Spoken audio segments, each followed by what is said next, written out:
Oh, go on. No. Just what I was about to say. We are recording now. Go on. Okay. Oh, and just so everybody to know, I think we settle on questions at the end, right? Mm, Yes, I was just gonna ask that.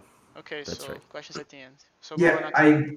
I guess so, but in my case, I will just briefly talk about like what is the thing, and after that, I will go through code, and you guys can ask like right away. So Okay. All in right. my case, that is really neat.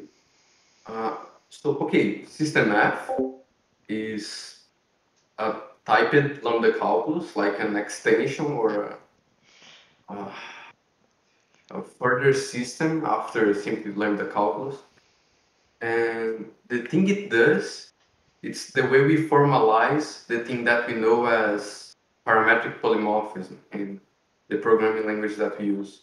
So it doesn't add anything more in the sense of computation. It doesn't give you more power in that sense.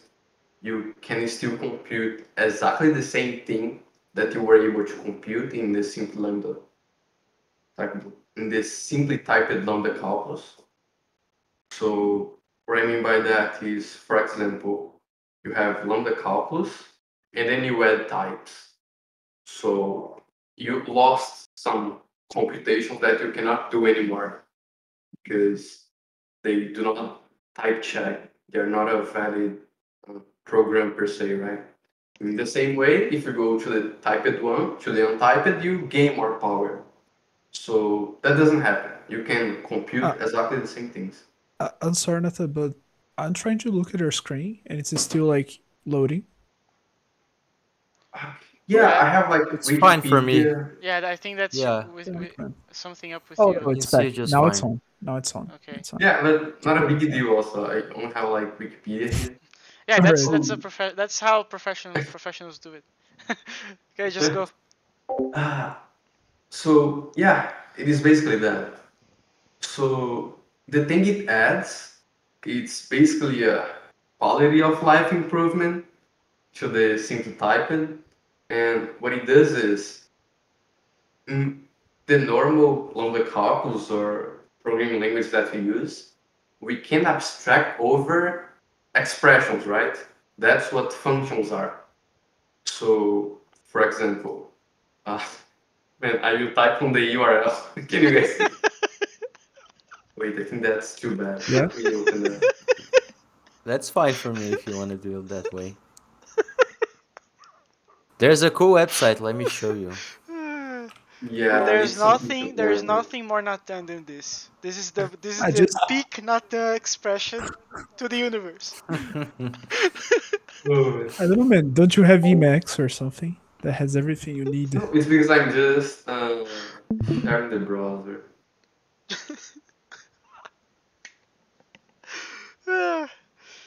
We need to So run good. Emacs in the browser. That's the solution. Has No. anybody ever thought of that?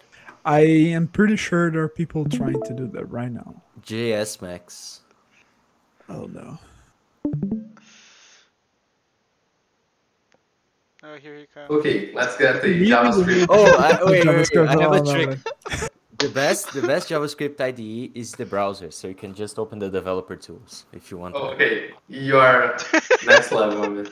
Dude, I mean, Nathan is just possessed at this point. No, that's a very good idea. Like, see, you don't have Zoom and stuff.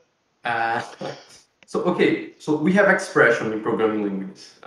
The things we want to do are computation. So we want to compute stuff, like we can do normally in math, right? But as in math, we can use abstractions. We can use functions. It's one type of abstraction. Holy shit! Some errors in the page. Uh, so okay, like in math, you can do a function. But before that, why do we want abstractions? Well, they think they do, at least two of the cases. Probably there are others. One of those cases are to high details of implementation. So you don't really need to know what are the computations that the thing is doing per se. You only care about what it does on a high level, right? So you have that kind of interface in which you are hiding how it does the computation. So that's one reason. The other reason is code reuse in the case of programming languages, right? So in this example, we are doing a sum of 1 plus 1, but we might want to abstract that, right? So instead of typing every time 1 plus something, you can just abstract over this second expression here, right?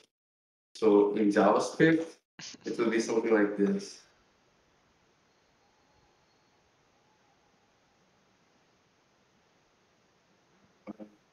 So yeah, that's an abstraction, right?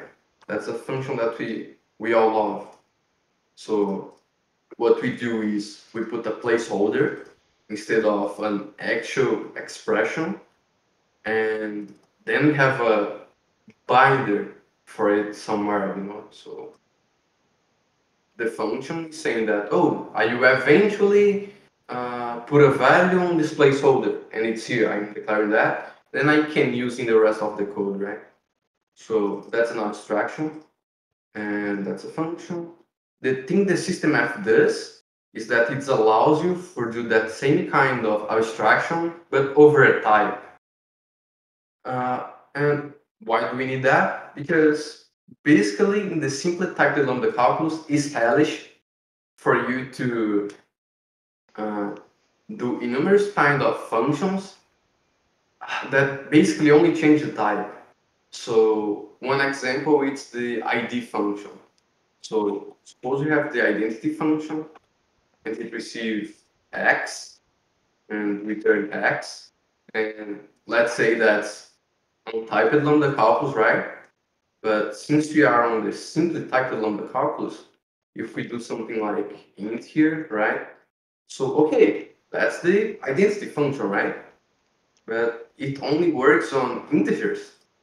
So that's a big problem in the terms of reusability, right? Because if you want identity for something else, like a string, you literally have to create another function. So you would have to declare that, and also this kind of the same, but for strings, right? So yeah, that's just fucking hellish. So that's what we do in System F. We solve that problem. What we do is we will receive a type as a parameter, and then you can apply it on an actual type, right? It will be a placeholder, then you apply on an actual type, and then it's just substitute the placeholder that was inside that abstraction in the same way that an expression works. So if you were to use some random syntax here to show that, well, we don't need to really create a random one. They have like one right here. So this uppercase lambda, they are using to introduce a variable.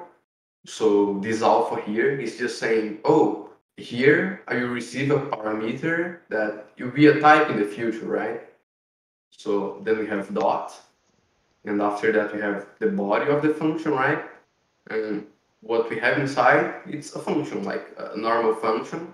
It's just saying that it's receiving x, also placeholder, and this little alpha up here is just saying, oh, this x has type alpha, right? The placeholder that is soon to be a concrete type. And then we just return this, right? So everything here before the double column here is just the expression, and that's it. That's the identity type, the identity function. So yeah, now we can literally just apply that to any type that we want, and then we have the identity function that works for that type, right? So here we also have a way to describe the type of that kind of function that receives a type. So we could read like for all alpha, then we have this type, alpha to alpha, right? So it's just saying that we're abstracting over this type variable, and then you can use it inside the type here. I think that's it in the sense of explaining what would be system F. The other things that we have here are like the type rules of the system F. So formal way to describe how do you actually type those types of that kind of things in a language. So you have the rules here. So not sure if you guys are familiar with the syntax. I can go through it. So for example, this gamma that they have here, it stands for the context in which you are. What they mean by that is, for example, in this place that I am in the program, those names here have those types. So that's the environment, right? If I'm using X, then on the environment I should have, X has some specific type, right? So that's the environment, the types that we have. So this here, I think it's called a type judgment or something. This little side T that I don't know the name of. And what he says is, given this this given context, I have this expression, and this expression has this type, given the context, right? So, for example, the part here, it says, given that context, I have M, and M in that context has this given type after the double column. Some other piece of syntax here would be I don't know the type of this, the name of this, I forgot it. But, well, that line that you see, the horizontal line, is just saying, Oh, no problem. yeah, Yeah, it's that's the just saying, introduction and the statement. wait, Like you're wait, wait. introducing these sets of things on the first part for the real judgment. It's not judgment. There's another name in logic. I forgot the name. I think a way we could say is that we have a predicate, and that's the upper one. If that Proposition. applies, okay, a proposition, and if that applies, then what is like down, it follows, right? So it implies that if that's true, then the thing that is down, it's right. So okay, it only has like two rules. One is regarding how do you create an abstraction that is abstracting over a type, and the other is how do apply, like you have a type abstraction and you want to actually apply a type on it, so we can substitute, right? So in the left we have the application, in the right we have the abstraction. So for example, starting by the abstraction one, the right one. Okay, that is also another piece of syntax. When you have like this gamma here, the context, and then you have comma and something, is you extending the environment. So you have the environment added on what follows after the comma. So you have an environment in which A is a type variable, it's bounded, so it was introduced, right? So it is on the environment. And in this environment, a given expression M has this type here. I forgot the name of this letter. I think it's sigma. Okay, sigma. So this given M has type sigma in this context where that type variable is bound. So if that's the case, then in the same fucking context, that's also a thing. This gamma here, it's the same one that is like down here. So in the same environment, we don't have that part here, right? It's just that gamma here. This expression here, basically it's an abstraction that I'm introducing a type, and I have a body that is an expression. So this has the type of, for all AA that I will introduce later, has the type of sigma. That was the M, right? So when I actually apply this inside of M, right, the alpha will be bound, and then I can just like have its type, right? So for every alpha, I have type sigma. So I have a that's the question. type. Okay. See. What is the purpose of the word type on the upper part?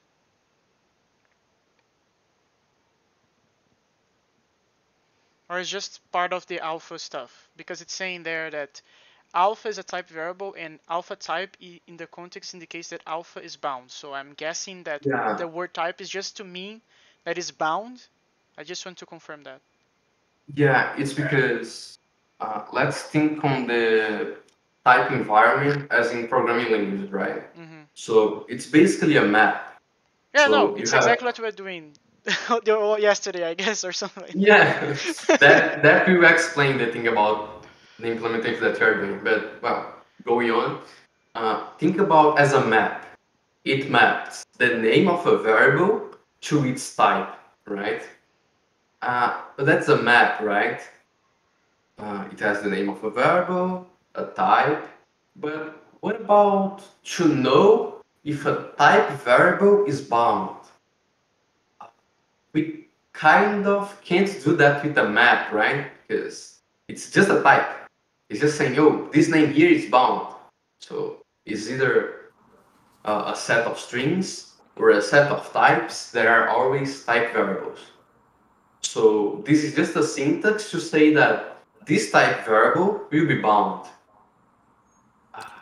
It's a different syntax from the one you would use when saying, oh, X will have type sigma, right? Because in that sense, you are like putting in the map, but here we are putting on the set. So it's just a syntax to say, oh, it's bound. And Oh, that's why we have the bound set on the implementation. Ah, okay. Would this be like when you, for instance, in like F sharp or something, if you want to declare a variable, you have to do let x, whatever, and if you like let x equals something in expression, I guess this has the same purpose of the let, so to speak, I didn't or at get least it. analogous.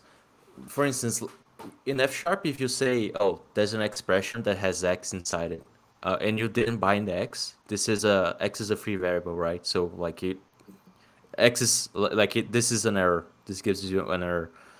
I think this has the same kind of purpose. It's just make sure that this type is not floating out there. Oh. Like this is a thing. Okay. Yeah, I no, This is that the see. way makes that I'm sense. seeing it right now. Yeah, no, but that makes sense. I don't know about what you think, Nathan. If I understood what you said in the sense of, oh, Introducing. introducing this type or this value in the case of runtime and shit when I'm doing this bind, right? So yeah, in that sense, that would be like putting in the context in the case of Yeah, a exactly. shop, for example, right? But that's in the sense of, oh, I will say let x equals 1. What that is doing is, on the type context, I will put that the variable x now has type integer. So that's like putting on the map, right? So it's not exactly this thing, but it is in the same sense of, oh, I'm adding something in the context, because when I'm doing something after that, I will use that placeholder, it needs to be bound, right? I have to declare it before I use it. I cannot like use something that I haven't introduced it.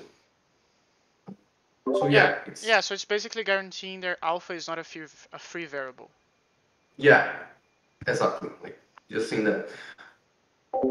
But I still have my regards when we go to the implementation. Nah, of course. Basically, on the implementation, for example, there are some places where I'm checking if a type variable is unbounded, but I'm not sure if they go one to one with those definitions that they give here. So maybe the implementation is more strict in the sense that the implementation that I will show in a few minutes, it's not allowing that you use a type variable that is unbounded. Like it will not. Like maybe here it will. A case that could happen, right, would be the case of you do something like, let's say you have f that receives x, oh shit, and return x. And then the type of x is type variable a, right? So like in OCaml syntax or F# syntax also, I guess. So okay, it's saying that he's receiving x, that's his the type like prime a, right? And it returns the x. But you see, we haven't introduced this like this type variable a. We are not introducing anywhere. So in the implementation that I'm doing, that would be an error of unbounded type variable. But I think that if you follow the rules that they give you, that's not an error. That's not a problem. Because see, what they say here is the following: the type rules of the system F are those of the simple type lambda calculus plus those two ones, right? So he doesn't alter the typing rule that they have to type a function, and they are not going back there and guaranteeing, oh, it needs to be bounded and such as we have here, right? So yeah, I'm not sure if the implementation is one-to-one with what they say here. But okay, we also have the application. So I have an abstraction, right? So we could also call an abstraction an introduction, right? Introduction. So I'm introducing this like abstraction, this placeholder that will be bound in the future. And then I have elimination. For each introduction that I have elimination. So a way to apply the abstraction on a concrete thing. So in the same sense that I have a function and a way to call it, a way to apply it, when I'm abstracting over a type, I also need to have the option of actually applying a type on that abstraction, right? So give a concrete type to the placeholder that we did. So we have the rule for that here. So in a given context that you have n, and this n has this type for all alpha, sigma, right? Sigma, I guess. Yeah, sigma. It sigma. follows that the same context, if you have the same n and it is applied to a tau, I guess, tau, I guess it's tau or something like that. Also correct. To this little t, if I'm applying to that, and this is a type, right? So I have this expression applied to a type. Then the resultant type is that sigma that we had there, right? So the type of the body of the abstraction where each tau, where each alpha, the type variable, the placeholder, will be substituted by this tau. So we had the abstraction here, abstraction of an alpha, and basically every place inside the sigma where we have any reference to this alpha will be substituted by the tau that we are applying. Yeah. Wait, I have a quick question here. So basically, you're applying a type to the definition? Is that what is happening here? Yes, exactly. Okay, interesting. Cool. So you made the definition, right? You did an abstraction. So there you introduce the name, a placeholder, and you will be using that, right, inside the rest of the definition. So in all those places, they will be substituted by the type that you're actually applying in the future. So just like a function, But for types, Yeah, that's what I want to remember. In lambda calculus, there is a name for this sort of operation, but with functions, which is like beta beta operator. reduction, right? Beta reduction. It's kind of Yeah. beta reduction, but for types. That's what I got. Yeah, they even use the same syntax. If you see here, like the syntax, that weird syntax, they are not a simple substitution. They are not literally saying everywhere that you find an alpha, you put a tau instead. That's not quite it. This type of substitution here that they mean is uh, capture avoid substitution, I guess. I think it's something like that. Yeah, I heard of that. So basically, you don't.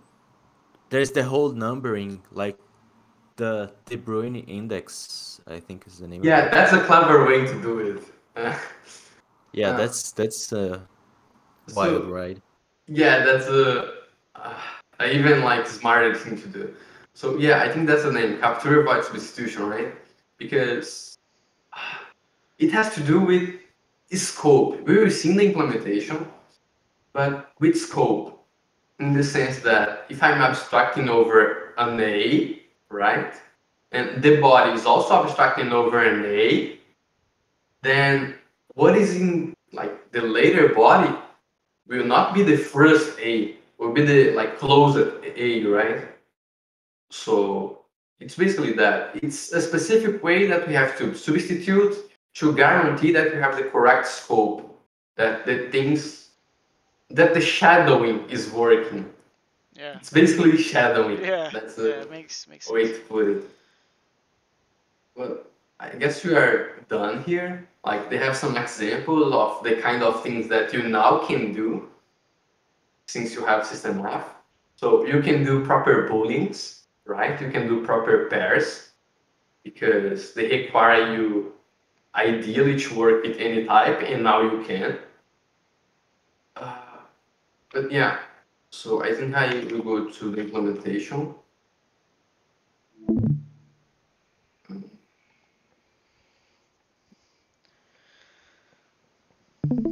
Okay, I think I have it here. So I literally just did the thing before the presentation.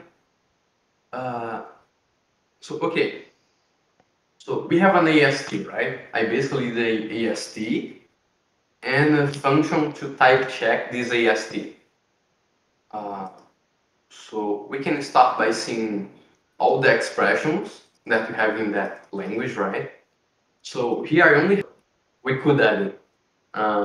As the simply typed lambda calculus, we have a variable, right? A variable carries a name, of course. We also have an abstraction, so it's our function, right? It has a name for the parameter, it has a body, and it also has a type annotation saying what's the type of the parameter, right? Uh, since we don't have any kind of type inference here, we need to explicitly annotate some things in our language. Uh, Something else that I could talk about the system F is, first of all, it's strong normalizing. So what it means is that it always finishes to type check. Wait, uh, no, not quite. Uh, if it type checks, like in the sense that is a valid construct of that system, it will always finish to compute stuff. So it cannot like do infinite recursion. You cannot do that in the system F. Uh, you know you can do that in the lambda calculus, right? But you cannot do that on the synthetized lambda calculus, and you cannot do that on the system F. So they are not Turing complete. You don't have arbitrary recursion simply because you cannot type that kind of expression that goes into infinite recursion. You can try as an exercise, but you cannot type it. Uh, so that's very useful for some math stuff, not so much for programming, I guess. And the other thing is type inference kind of doesn't work with system F. So basically, if you have system F, you cannot do type inference for it, like full type inference. You cannot just do your whole program without types and he will infer correctly. It can't. It's undecidable. You cannot type it for sure. You don't know if goes well, right? Uh, but we do have parametric polymorphism in the language that we use, right? And they don't require us to annotate anything. So why is that? It's because they are not based directly on the system F. They are based on like Hindley-Milner type system that is a like weaker version of system F plus some other stuff, of course. It's a like weaker version, and that way it can infer like everything correctly. It can also infer all the cases of the system F if you provide some type annotations. But if not, it cannot infer to you.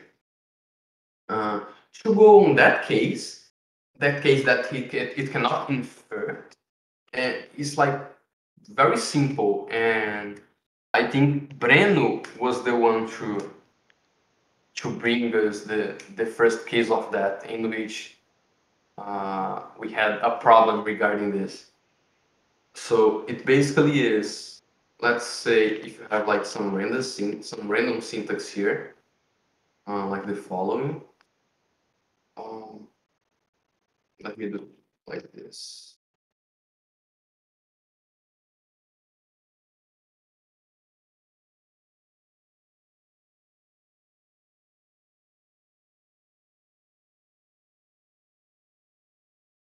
Um, I hope it's big enough. So can you guys see it? This here? Yep, it's fine. So I'm just creating a syntax for, okay, I will introduce this type variable. So creating a type abstraction, right? And inside it, I will have a normal function in which its parameter x has the type of this type variable, right? And then it returns the x. So let's call that an f. Let f equal this thing, right? So let's use F# syntax, for example. And if we have f and we are apply a type on it, so something like this, right? We have the type abstraction and we are applying to a concrete type. It could be a syntax like this. That's okay. So we can say that we are instantiating the type variable a here with the concrete type of integer. That's okay. That's just okay. It can infer that and everything goes fine. The problem comes when the type that we are applying is also an abstraction of a type. So if you have something like this,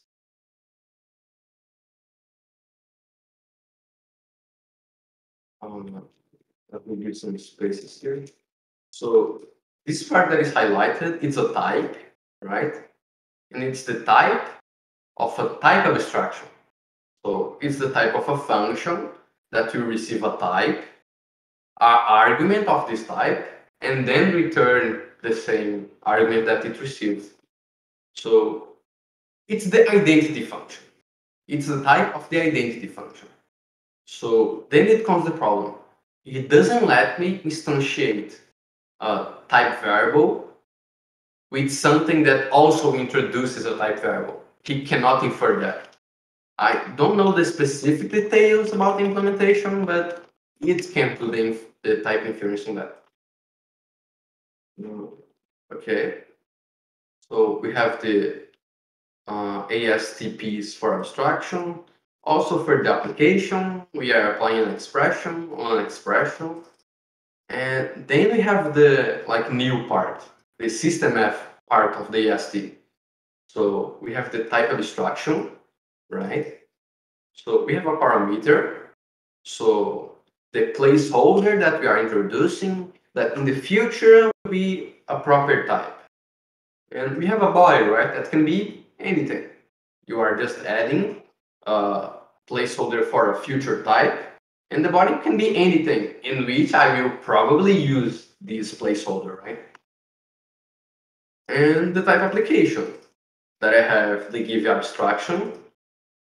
Technically, it can be any expression, but that's just a limit of ADTs, like in Nekoma, right? So even though it's saying here that the type can be any expression, what we actually expect this to be is a type abstraction. And we are applying that on a type, right? So function and argument.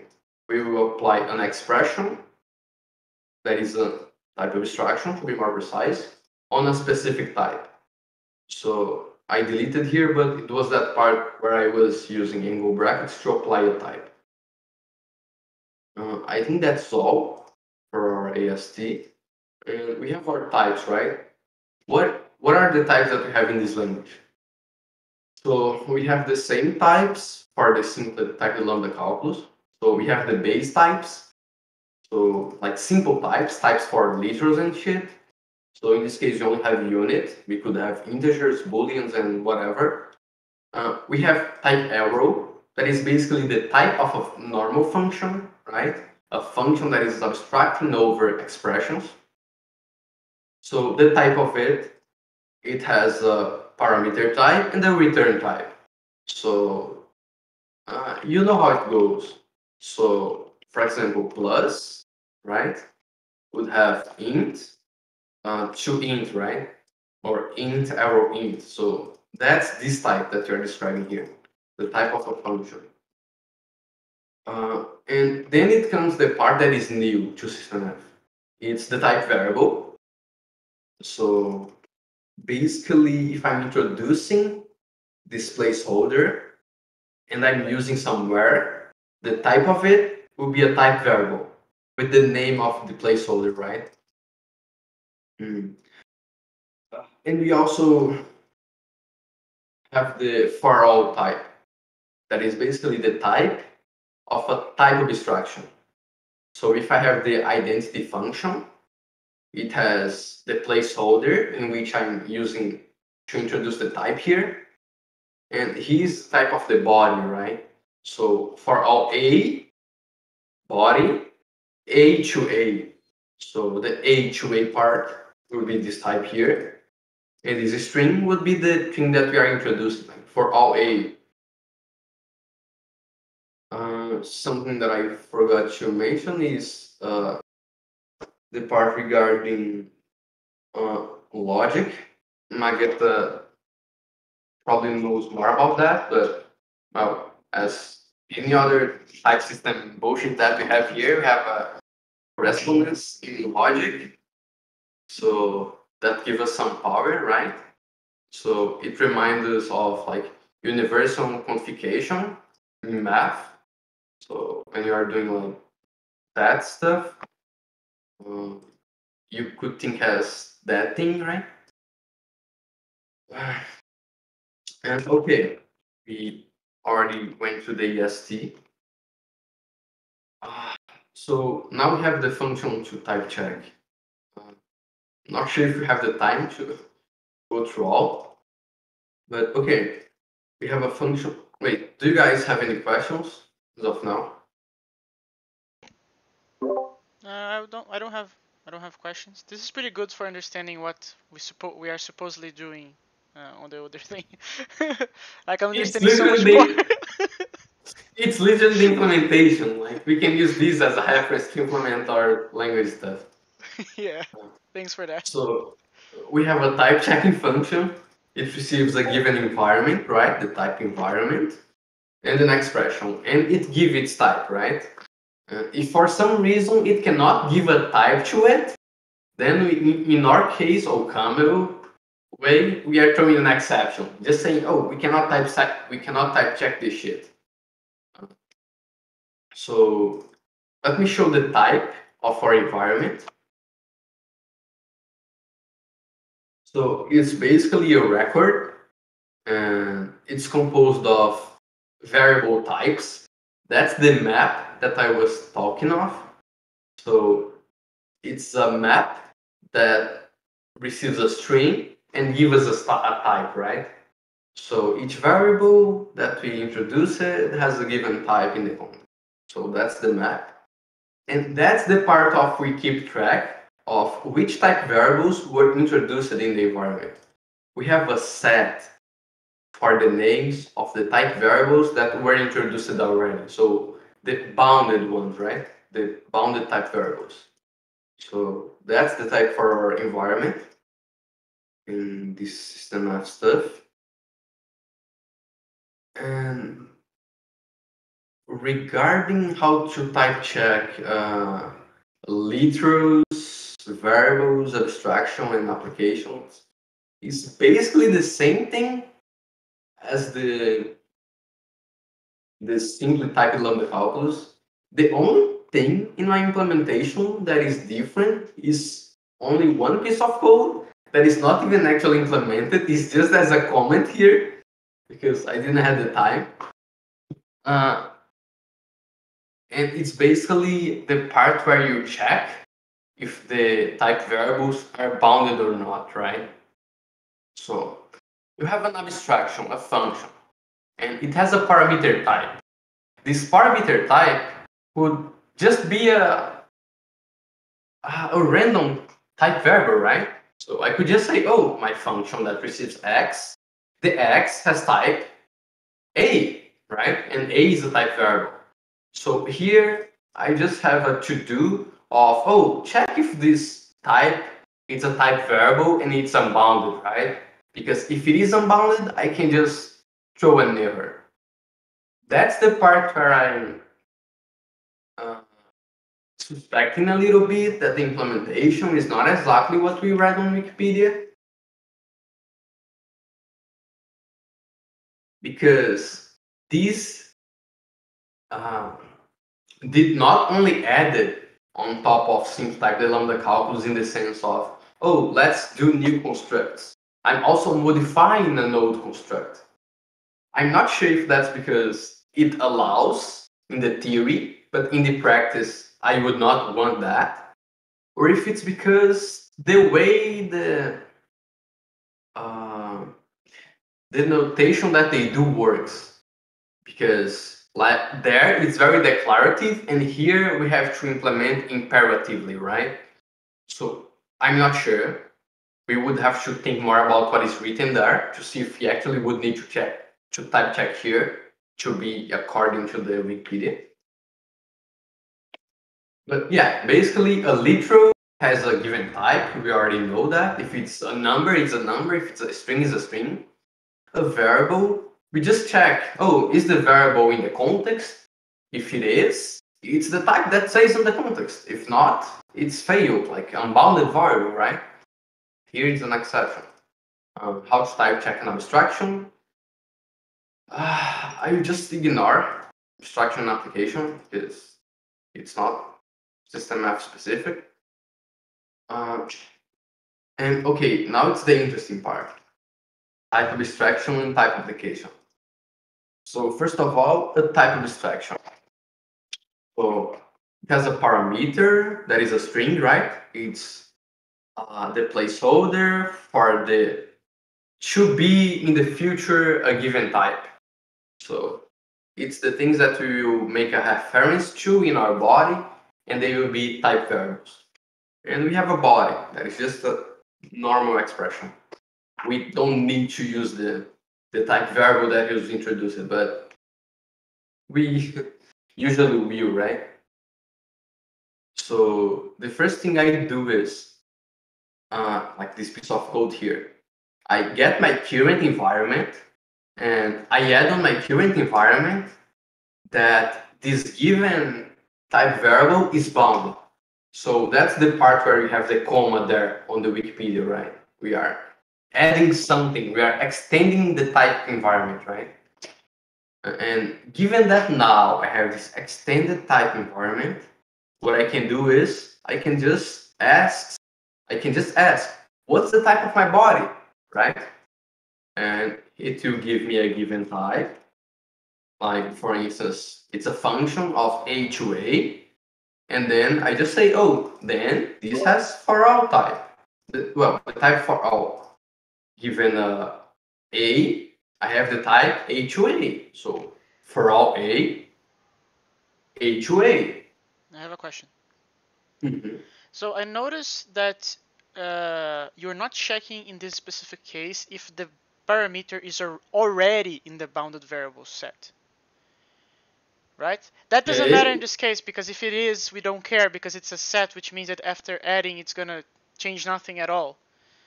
Yeah, but that's still a very interesting point. Because it's the shadowing stuff, right? Yeah. So if it's already in the environment, I don't care. I will abstract anyway. It will be shadowed, right? Yeah, so that's my question. I think that the set abstraction is kind of like shortcutting this shadowing stuff, just because of the nature of, if you add to a set something that already exists, it will do nothing. Not really. Not really. Uh, the specific details of me using a set for the implementation of this, it's because, well, it's a set, right? So if it's already bounded, it will like stay bounded. I don't have to add something else. But the actual part of the code that is doing this of, oh, let's guarantee this code, let's guarantee that the code is doing shadowing correctly, is not here. It's actually inside the type application. Because in the type application, I will do some substitution, and inside the substitution, I will say only substitute until we find another abstraction with the same name. Then I stop substituting. Ah, I see. That's where I guarantee the shadowing. Oh, okay. Okay, go on. So yeah, and I'm adding on the environment, right?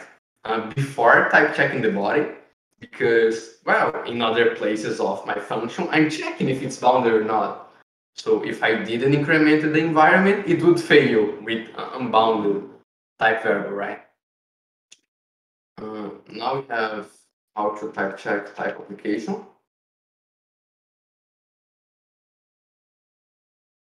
So it's an expression applied on a type. So the first thing that we do is to check my how can I say, my suppositions, my invariants. Like, I will check that the expression function is actually a type abstraction. So I just ask what is the type of function, and then I do a pattern match on that. If it has the type of for all, then I know, oh, that's a type of abstraction. Then I can go on. If it's not, I will just fail, because I cannot do a type application with a value that is not a type of abstraction, right? So if I'm having something that expects uh, a type for me to apply that on a type, it's okay. But if I have like an int and applying that on a type, that doesn't make sense. If I have a normal function that is expecting a value and I pass a type to it, also doesn't make sense. So then I have to check here, right? If it's actually the type for all the function. If it is, then it's as simple as that.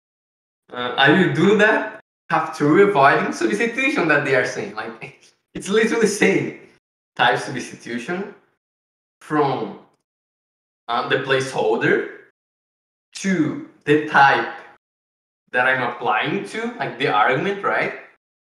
And that substitution will occur on the like type of the body of my for all, on the body of my type abstraction, right? Do you have any questions about this specific part here?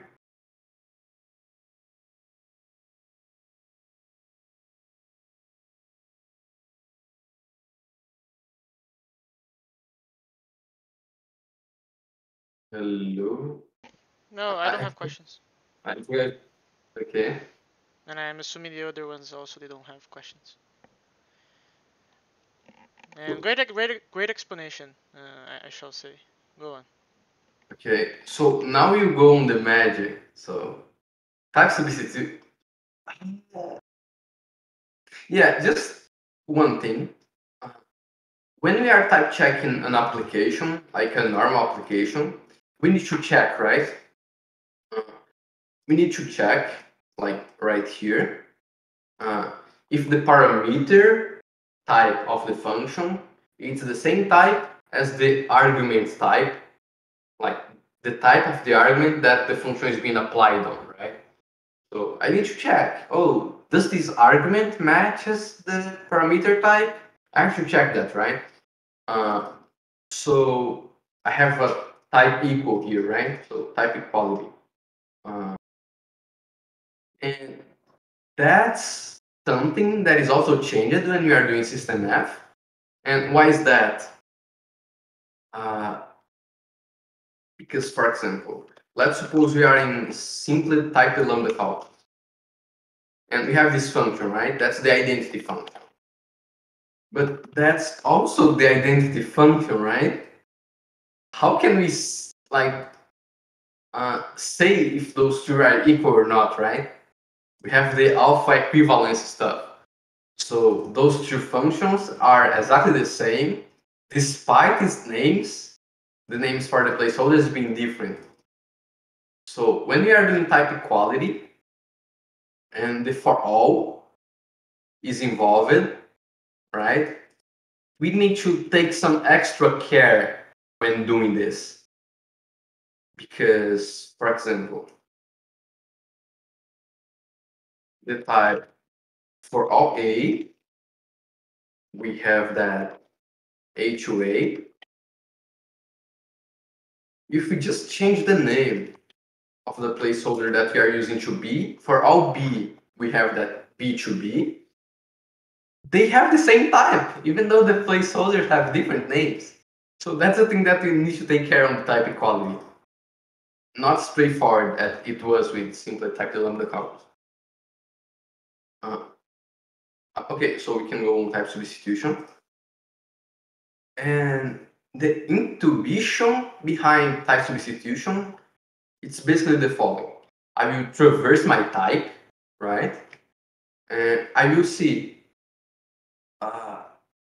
if my type variable it's the one that I'm looking for, I will substitute for the type that I'm giving you. Like, it has a simple intuition behind this function. If it's not, then I just return my type. Like, it's not the one that I want to substitute. So implementation-wise, it's quite simple, like, or not as hard. So if I have a literal, we just like return it. We don't have anything to substitute there. Here is a part that we have to pay attention, because if you have a type arrow, like the type of a function, you cannot just return it.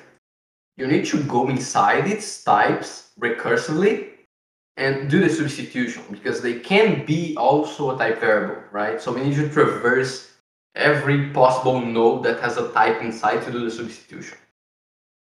So that's something that we need to take care of. So we have a type arrow, we just recursively substitute like both parts, right? Traversing the other nodes. So now it's the interesting part, in the sense that that's the part that we really are doing this function for. So if we have a type variable that its placeholder is the same that we are looking for, then we return the type that we are wanting to substitute to, right? If it's not, if it's a different type variable, the type variable with a different placeholder, then we also just return it. And Lemus, here it's the part that we were talking about, the shadowing, right? So this part is, if I have a type for all, where it is abstracting over a placeholder that is equal to the one that we are looking for to substitute. If they are equal, then I stop here. I just return the for all untouched because, well, shadowing, right? Something is opening a new scope with the same name. So I cannot substitute inside there because that would break the scope, would not work as shadowing. But if it has a different name, a different placeholder, then I can just do the same and type substitute recursively inside its type, right? So yeah, that's type substitution.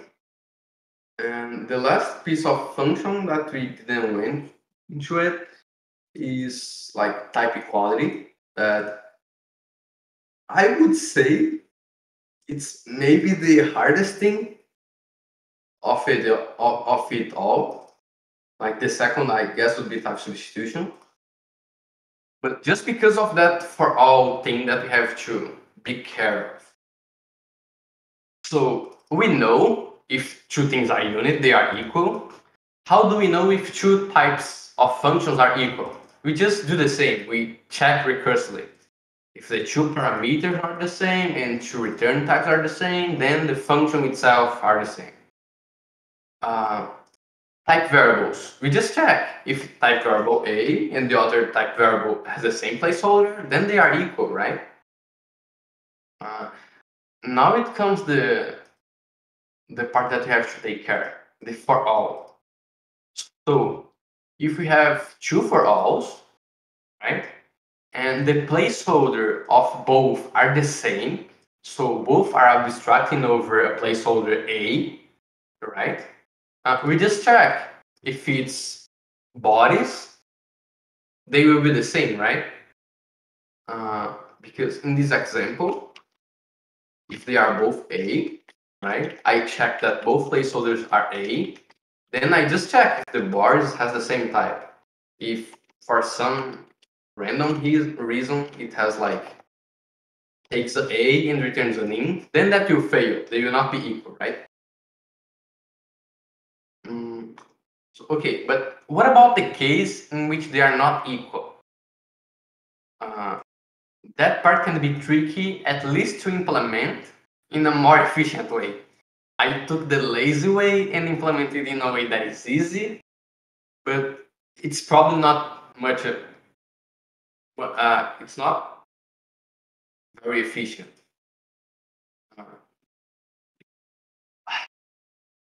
So, okay, what we do is the following. We have two for alls, and they have different placeholders. What we want to do is to transform one of those to have the same placeholder as the other. So then we can compare. How do we do that? We do that with type substitution. We basically want to pick the body of the second for all, and every time I see the placeholder of the second for all, I will change by a type variable of the first for all.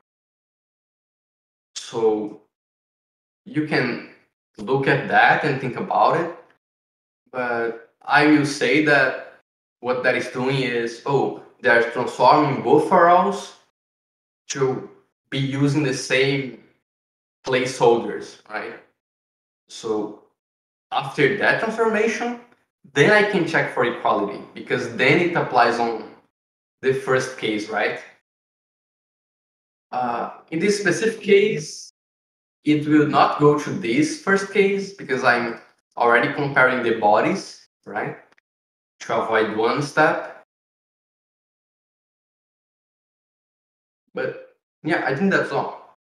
And just for curiosity sake, the check for unbounded type variables, it's kind of similar of equality and type substitution in the sense in which I will be just traversing the given type, And when I find the type variable, I just check. If it's unbounded, it's an error. If it's not, oh, then it's okay. Like, just proceed it. So it's just traversing the type AST and checking for unbounded types every time I see a type variable. If it's something that has nested types, then I just recursively check it. Yeah, I think that was it.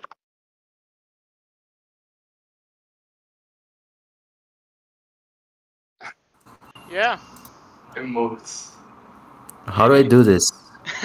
Yay. Nice job. Do you guys have any questions? This presentation was excellent, in my opinion. Yeah, Yeah. I think that I really like the explanation of that thing that you did with the for all when you have a for all in the type variable and the problem that that generates. I think that was really nice. Yeah, we are Yeah. making our lives harder because the bar after Breno and Nathan is pretty high. Good luck, Mageta. I just wanted to say something that it's very like if you look at the correspondence, like this is really beautiful because I think this is like second order logic. And like second order logic is basically you're expanding the quantifiers like existence for all like that kind of stuff Yeah. for the It's one the thing. the, Like, it's the only a piece relations. of the system you're talking about, right? Yeah, yeah. It's only a Like fragment that only includes yes, the which is the universal quantification. quantifiers. Yes, for example, like a p that is held to be true. So a relation p over x. So you can define that exists an f, like you would in first order logic. You can only say exists an x such that p of x is true. But in second order logic, you can define exists a p that p of x exists. So it's basically like you can see that the for all is there as well. You can define for the p, which is the type in the equivalent. Yeah, but I think you are saying actually the other thing. I think you are using the wrong quantifier. You are using No, yes, there are two. I'm saying there exists and for all. There are two of them, but you can use both. Like that's yeah. So that system of logic that Mageta was talking about, the system F corresponds to the fragment of it that only yeah. uses universal quantifiers, right? Uh, Mm-hmm. I didn't understood yet how to do it, but you can simulate existential quantifiers using the universal ones. So that's an interesting thing. Yeah, So that's with didn't system know math, you can simulate existential types, right? Yeah. that. Mm-hmm. Yeah, pretty awesome. Congrats. And I gotta say, I would bet money, a lot of money actually, that our implementation will be exactly as inefficient as you did. Oh, man. It's not like the worst possible, but it's just not the best possible. Yeah, we would have to think about how to do that like more efficiently, but I don't think we're gonna make it. I really don't. But anyway, that's just a guess. This was awesome. Congrats, Nathan. Do you guys have any questions? No. I was thinking this is just a straight thought, but like from what I got, types are just one thing. So like you have when you introduce a type, you say, "Oh, I have this alpha and this is a type, and I have this beta and this is a type." But what if you could say we have an alpha which is a type 1 and we have a beta which is a type 2, so I have types of types. And I think this is an established notion, but I forgot the name of it. I I think it's think they type call families. yeah, like I guess they call that kinds, like Right. in the sense that you have an expression and you can describe it with a type, right? And you can describe a type with its order, so with its kind, Right. and you can also describe kind with other stuff. I guess the generalization of all of that, and it can go to infinite. They call it universe or something. Okay. Right. I That's interesting. I think that's something for you to look for. Uh, It, I have a question about that, just because Brando mentioned. Okay, so wait, do you? just Okay, go on. one thing. I just pasted here on the chat, but I Okay. guess they are called like pure type systems. Uh, so if you see on the things that on the type system that we just saw, we have two elements, right? I guess they would call two different universes. So we have expressions and types. So basically, pure type system can have like n of those, right? Oh, that's cool. I want to check that out. Yeah. That's So what exactly what I thought. Where did you put the link again? no, on the Oh, chat, on this chat. I just pasted the name, but you have the Oh, link here to the Wikipedia. I don't know anything about Discord. I'm such a boomer. Yeah. So there is chats on voice chats now. There's like internal How do? chats. Oh yeah, I can. Yeah. Oh, I'm a huge boomer, man. Wait, just before like Lemon's question, I guess I can show it here because it's like pretty interesting. Um, No, my question is related to this because oh, just okay. just getting on the same train as Breno is in, I want to ask, do you imagine that we can reuse the same kind of mentality that we made with System F with types to have kinds? Can you just like can you scale that to also include kinds? That would be like it's a very I don't know if the answer of that. I'm just asking because I don't know. It depends on what you mean. For example, you saw there the notation that I had for introducing type variables. I could literally say, oh, that's a type variable alpha, and it has a kind star. Yeah, that's what I imagine. That you can scale that up. Yeah, yeah, I can say that, but you see that that doesn't tell you shit. Like, it will literally have just an ugly character there. But if you are talking about type operators, that they are abstractions over types, but how can I say it? They are basically a function that receives types and return types. So like list, right? List receives a type and returns a type, the type list. So when you have that, then you have the necessity of describing, if you want to, different kinds. Just to saying, oh, are you receiving a normal type or are you receiving a type that is abstracting over a type? The kind is just to describe that order. So that would be useful, right? To use kinds. In some sense, it's the same notion. You are doing an abstraction. You are abstracting over types again, but the result of it will be another type and not an expression. Okay, And what I actually meant, I guess, is that I saw that you created a type for type. So you have unit, you have arrow, you have for all, and you have type variable. What about having creating another type, another data type for kinds, right? And using the same structure that you used when you were type checking. Actually, we would have to change that to kind checking first, I guess. Uh, you're 100% correct. Like, it's literally you create another type, call it kind, yeah, and it's either a star yeah, or it's either a star or an arrow. yeah, Uh, I'm not sure if you have others. I only know about those shoes, but you can see that with those shoes, we can describe any order of kind, yeah, right? yeah. That's And then you need to do a kind checking before type checking. yeah. So as you go on having universes, you have to add more layers on the verification as you go into the onion, I guess. I guess that's the case. At least for Where kind, it's did? applied. How did you get here? This is Yeah, crazy. when you introduce type operators, you need to do kind checking to see if you're applying the types on types correctly Yeah, with the given order. yeah, Uh, and there are two things to say. The first thing is about impredicativity. That's the problem that Breno had that I was Yeah, mentioning. I had that in my thesis, man. I had to do it in Lisp.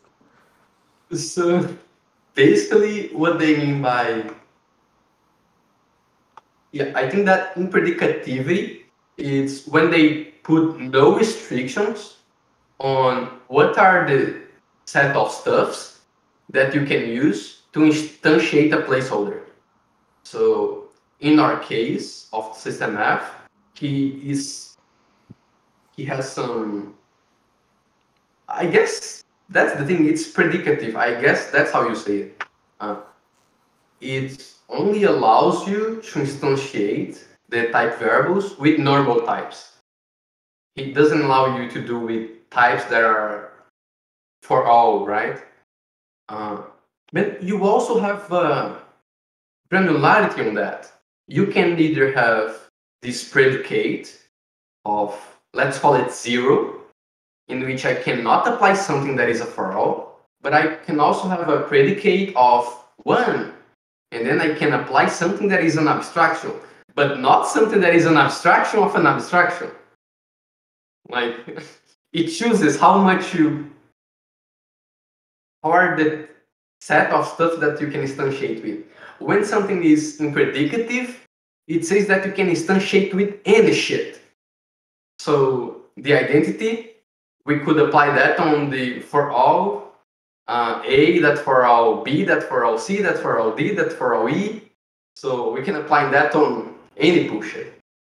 And that applies the same for type operators. That's what we call the higher kind of types. So you see that we have list.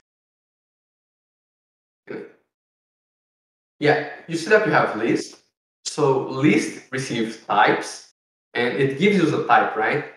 But the only types for which you can instantiate that placeholder of the list type are simple types, are types in which the kind is order 1, like in the sense that it's just a start, right?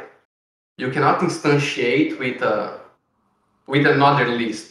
So you can, yeah, you can have a list of A, but you can have a list of whatever, like. Okay, so when you have, are you guys looking to the chat? So if we were to describe in like kinds, list would have this kind, Right. and list of like int would have this kind, right? So when I am writing like data type of, I'm not sure if that's the syntax for a Haskell, I don't remember. When you are saying declaring a list, you see this A there can only be of this kind, right? It cannot be another list because list has a different kind. When we can do with arbitrary stuff, then we call the higher kind of types. So you guys use that in Haskell when you are doing type classes. Yeah. When you refer to monads, you're referring to something that has the kind of star to star, right? And then you even apply that inside your type classes and stuff. Yeah, So, pretty cool. So what about 5 minutes to pure type systems, and then we can wrap this up? I don't really have a thing to say about pure type systems. I don't know much about them. What about the lambda cube? There's got to be a presentation about the lambda cube. Yeah. Come on, man! Look at this. Yeah. It wouldn't have. Oh, man, I want to say something so wrong here about the lambda cube. I'm You can just say it. No, man, I'll be boycotted. Oh, here it comes. It's not a public. Yeah, it's gonna be unlisted, so No, you're free. But okay. Okay, in the future we can have another presentations about other parts of their systems inside the Lambda cube, because I don't know type operators yet, how to implement them. I don't know dependent types yet, how to implement them at least. And I don't know the generalization and sum of it all. That's the calculus of construction, right? The thing that goes at the peak of the Lambda cube. But the only thing I wanted to show here is it's this table. This table here. It helps you to build the notion before you think about pure type systems. So basically, this table is a mix and match of abstractions that you can do on your language. They have a description here, right? So, okay, when you have this thing, it means that you have it means that you have functions, normal functions. What they mean here by terms, you can just change by expressions. I think it makes it easier for us, even if it not be technically correct or precise, I'm not sure. But okay, when you have this notation on the system here on the table, it says that you allow terms to depend on terms. What that means is that you can abstract over terms to something that return terms. That's unfunctional. That's a function. You receive an expression and you return an expression, right? Mhm. Then you have these allow types to depend on terms. Let me just be sure. That's what I intend. No, that's not what I want. Yeah. Terms should depend on types. Here. I Yeah, think okay. that what we're talking about is the third one, right? Because we can Yeah, have the third one. Yeah. So the order here is inverted, right? It's not saying that you abstract over terms and return types. It says the opposite, right? Yeah. So terms depend on types. So types is the input. Terms is the output, right? So that's the system F that we are talking about. We are abstracting over types and return terms, right? And in my understanding, the first one is like normal lambda calculus or something like that. Yeah. And then we have the other ones. Yeah, the Can second you... one is very like what is Let's going go to on? the last one first then. Yeah, I don't get what the second one is. This is What do you guys confusing. think it's the last one? Because it's easier, right? Type operators. Yeah, type operators. You can have types to types, right? Yeah. But okay, let's go. The second one. What the fuck is the second one, man? Types to depend on terms, so this is like dependent typing? Exactly. Yeah, then that needs to be Oh, that then. interesting. Okay. Oh, this is weird. That's the pigment. You receive a expression and return a type. Yeah, That's So dependent kind of types. crazy. yeah.